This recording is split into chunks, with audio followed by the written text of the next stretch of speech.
안녕하세요. 저는 결혼한 지 2년 된 새댁입니다. 저와 남편은 4년 전에 친구의 소개로 만났어요. 근데 남편이랑 저는 참 공통점이 많았어요.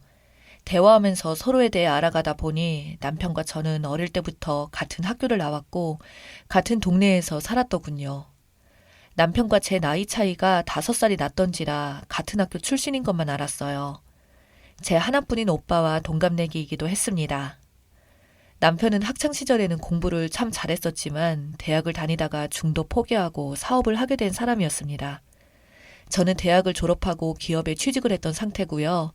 제가 그래도 또래보다 월급을 많이 받는 회사에 다니고 있었는데 남편은 감히 생각지도 못한 많은 돈을 벌어들이고 있더군요.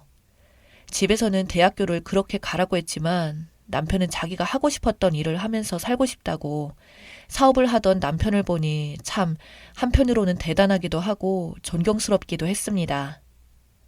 남편은 사장이라고 돈을 많이 번다고 해서 거들먹거리지도 않았고 오로지 머릿속에서는 일만을 생각하는 남자였어요. 이제 그 정도로 돈을 많이 벌면 만약 저라면 좀 쉬기도 하고 그럴 텐데 TV나 드라마 속에 나오는 남자들 보면 인생을 즐기면서 사는 인생이랑은 거리가 철저히 다른 남자였어요. 항상 끊임없이 사업과 관련된 일을 공부하며 책을 보고 뉴스를 들으면서 분석하고 기록하고 매일 아침 일어나 운동까지 하는데 그래야 체력이 따라가서 제대로 일을 할 수 있다는 말을 하는데 교과서에 나올 법한 현실판 바른생활 사나이 같은 남자였습니다.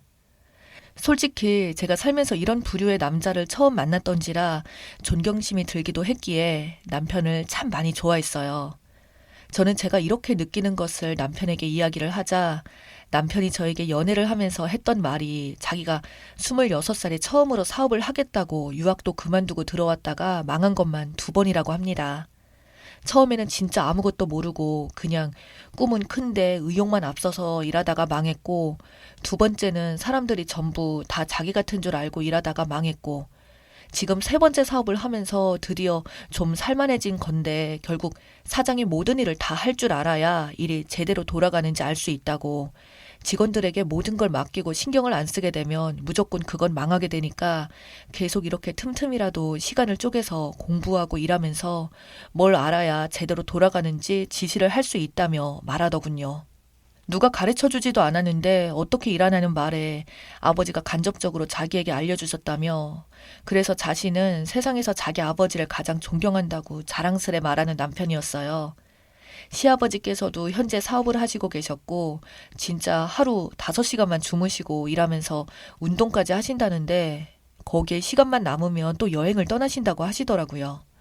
그것도 그냥 휴양지 이런 여행이 아니라 사막여행을 간다든지 100km 마라톤을 나가신다든지 해외로 나가도 오지를 돌아다니며 인간의 끈기와 인내를 배우기 위해 수행자와 같은 삶을 사시는 시아버지를 보니 저런 아버지 밑에서 남편과 같은 아들이 태어나는구나 싶었습니다. 솔직히 저는 연애하면서 제가 먼저 남편에게 빠져들어 적극적으로 먼저 다가갈 때 남편은 저에게 자기가 이상한 남자면 어쩌려고 이러냐고 그렇게 자기를 좋아하냐면서 저를 좋아하긴 하지만 그만큼 조금씩 천천히 알아가면 좋겠다고 말하던 남자였어요. 그때는 진짜 이 남자가 저를 받아주지 않으면 어떡하나 노심초사까지 들었고 그런 저에게 자신이 괜찮은데 제가 혹시나 싫어할까봐 사실은 사귀기 전에 말해준다면서 자신은 대학교 중퇴를 했다는 이야기였어요. 나름 서울의 명문대를 졸업한 저에게 자신은 고졸일 뿐인데 괜찮겠냐며 묻던 남편에게 저는 그런 건 하나도 안 중요하다고 대답했어요. 실제로 제가 회사를 다니면서 느낀 게 저보다 학벌 좋은 서울대 출신의 사람들 중에도 이상한 애들이 얼마나 많은데 남편이랑 사귀고 결혼할 때까지만 해도 저는 세상에서 가장 축복받은 존재인 줄만 알았습니다. 하지만 기쁨도 잠시, 문제는 결혼하면서부터 생기게 되었어요. 저는 남편의 집을 찾아가서 처음으로 인사를 드리던 날 남편에게 말로만 듣던 시부모님을 처음 뵙게 되었는데 시어머님께서 저를 이쁘고 싹싹하다며 잘 대해주셨습니다. 우리 아들이 진짜 다른 건 다 좋은데 대학교 중퇴라고 말하던 시어머니. 근데 또 아이러니하게도 시부모님도 시아버지께서는 좋은 대학을 졸업하셨는데 시어머니는 고졸 출신이라고 하시더라고요. 그래서 그런 건지 아들인 남편에게 학벌에 거는 기대가 엄청 컸나 봅니다. 하지만 자기 아들은 대학을 잘 다니다가 갑자기 사업을 한다고 중퇴를 해버려서 혹시나 고졸인 아내를 데려오면 집안에서 고졸 출신의 엄마랑 아들까지 그리고 며느리까지 들어올까봐 걱정되었다는 말에 남편이나 시아버지는 시어머니에게 핀잔을 주며 그놈의 대학이 뭐가 중요하냐고 대학 나와서 사람 구실 못하는 것보다 대학을 안 나와도 사람 구실 제대로 하는 게 훨씬 낫다고 했습니다. 시어머니는 자기가 대학을 못 나와서 겪은 서러움을 잘 몰라서 그렇다며 저같이 똑똑한 며느리가 들어와서 너무 좋다고 처음 본 날부터 이것저것 챙겨주셨죠. 앞서 설명드린 바와 같이 남편 집안은 아버님께서도 그렇게 열심히 일을 하면서 사셔서 집안은 넉넉한 편이었고 남편 또한 돈은 엄청나게 벌고 있는 편이지만 그동안 사업을 한다며 초기에 까먹은 돈도 많았기에 사업에 들어갈 돈을 생각하면 현금적인 여유는 그리 많지 않다고 했었어요. 근데 그에 반해서 저희 집안은 많이 부족한 점들이 있었습니다. 부모님 두 분 다 제가 어릴 때 동네 슈퍼를 운영하시다가 나중에는 과일 장사를 하셨었고 지금은 일을 쉬고 계시지만 돈이 넉넉한 편은 아니시고 잠시 쉬시다 다시 일을 할까 하고 고민하고 계시고요. 그만큼 우리 집이 남편 집에 비하면 사실 부족한 부분이 많았던지라 제가 오히려 모자란 부분들이 안 느껴졌습니다. 그리고 특히나 시어머니가 중요하게 생각하는 대학 부분도 저희 집안에서 저만 겨우 대학을 나왔지 부모님 두 분 다 대학을 안 나오셨고 남동생은 실업계 공고를 나왔거든요. 확실히 그 이야기를 듣고는 시어머니가 별로 안 좋아하시기는 했는데 남편과 시아버지가 말하면서 흐지부지 잘 넘어갔습니다. 근데 또 이게 우연이었던 게 저희 친아버지와 시어머니가 같은 초등학교를 나왔더라고요. 상견례 자리에서 둘이 만나더니 저희 아버지가 시어머니를 빤히 쳐다보시면서 혹시 땡땡 국민학교 나오시지 않았냐고 물었고 아버지와 동갑내기였던 시어머니는 저희 아버지 이름을 듣고 기억해내면서 상견례 자리가 갑자기 동창회 자리가 되었어요. 좀 어른스러워야 되는 자리가 저희 아버지와 시어머님 덕분에 갑자기 시끄럽고 어수선해졌다고 할까요? 결국 시아버지가 옆에서 기침 소리를 내시며 화제를 돌렸고 그렇게 잠시나마 시끌거림이 끝나면서 그렇게 3개월 뒤 저희는 결혼식을 올리게 되었습니다. 그 이후 저는 결혼한 지 3개월 만에 소중한 아이를 임신하게 되었고 모든 것이 완벽했었죠. 출산 직후에는 손자가 너무 이쁘다며 자주 찾아오던 시어머니. 솔직히 매번 찾아오시는 게 부담스럽긴 했지만 워낙 저에게 잘 대해주셨고 저희 아들도 너무 이뻐해 주셨기에 이해했어요. 그러던 어느 날 저희 집 대문 앞에서 악하는 소리와 함께 누군가 치고받고 싸우는 소리가 들리더군요. 왜 하필 우리 집 앞에서 싸우는 건가 싶어서 문을 살짝 열어봤더니 바닥에 누워서 얼굴을 인정사정 없이 막고 있는 여자가 바로 저희 시어머니였습니다.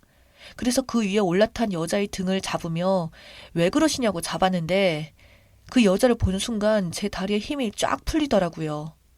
바로 시어머니가 위에 올라타서 얼굴을 때리고 있던 여자가 바로 저희 엄마였기 때문입니다.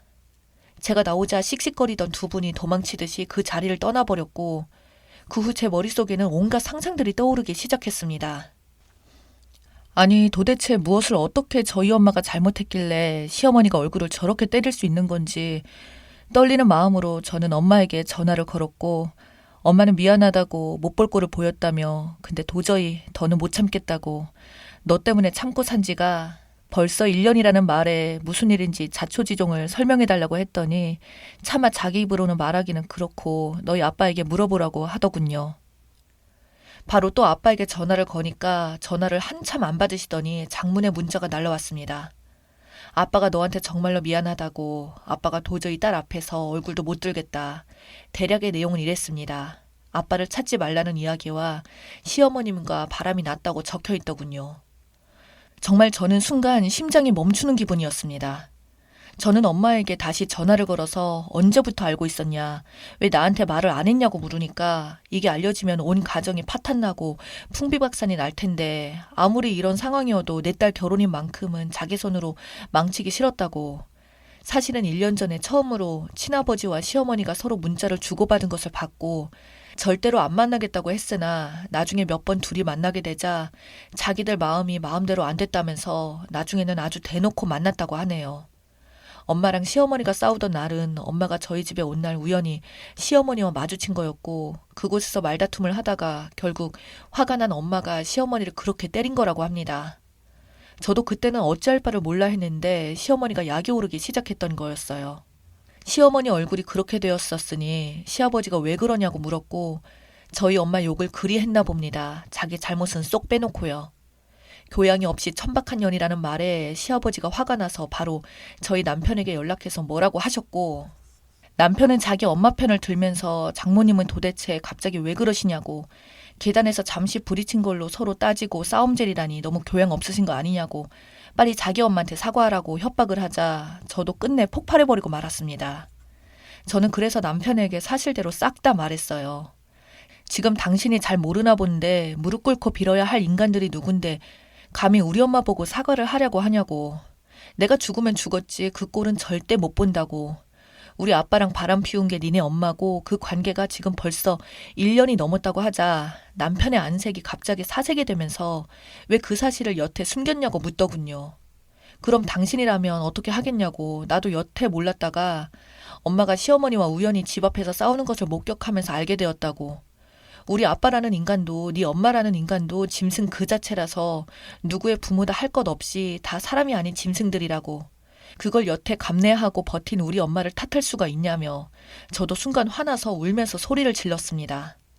남편은 너무나도 순간적으로 엄청난 충격을 받은 듯한 표정으로 그 자리에서 주저앉아 널브러져 있더니 이내 본가에 다녀오겠다며 나가버렸고 그렇게 한참을 있다가 돌아와서는 저를 갑자기 끌어안고 울더군요. 남편은 그러면서 저에게 말하기를 우리 앞으로 어떻게 되냐고 하더군요. 시어머니는 집에서 쫓겨났다고 들었어요. 혹시 몰라 집에 전화를 걸었더니 아빠도 집에서 나갔다고 하더군요. 진짜 이 상황이 너무 믿어지지가 않아서 헛웃음까지 나왔습니다. 시아버지는 저희 집안 자체를 평생 동안 안 보고 살고 싶다고 말씀하시고 저희 엄마는 그저 울면서 저보고 미안하다고 내가 어떻게든 참았어야 했는데 라고 말하자 저는 진짜 참을 수 없이 엄마에게 미안함과 분노가 치밀어 오르더군요. 왜 엄마가 사과를 해야 하는지도 모르겠고 남편과의 사이도 돌이킬 수가 없는 사이가 돼버려 각방을 쓰고 있다가 결국 합의 이혼을 했습니다. 지금은 그래서 현재 아이들이랑 둘이 살고 있고 남편이 주말마다 아이를 데리러 오며 양육비랑 돌보미 아주머니 비용을 주고 있고 그 비용으로 엄마가 대신 돌봐주고 계십니다.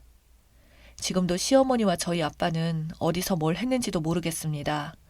자기 자신의 인생을 말아먹으면서까지 그렇게 사랑하고 싶었던 건지 지금 아직도 도무지 이해를 할 수가 없네요.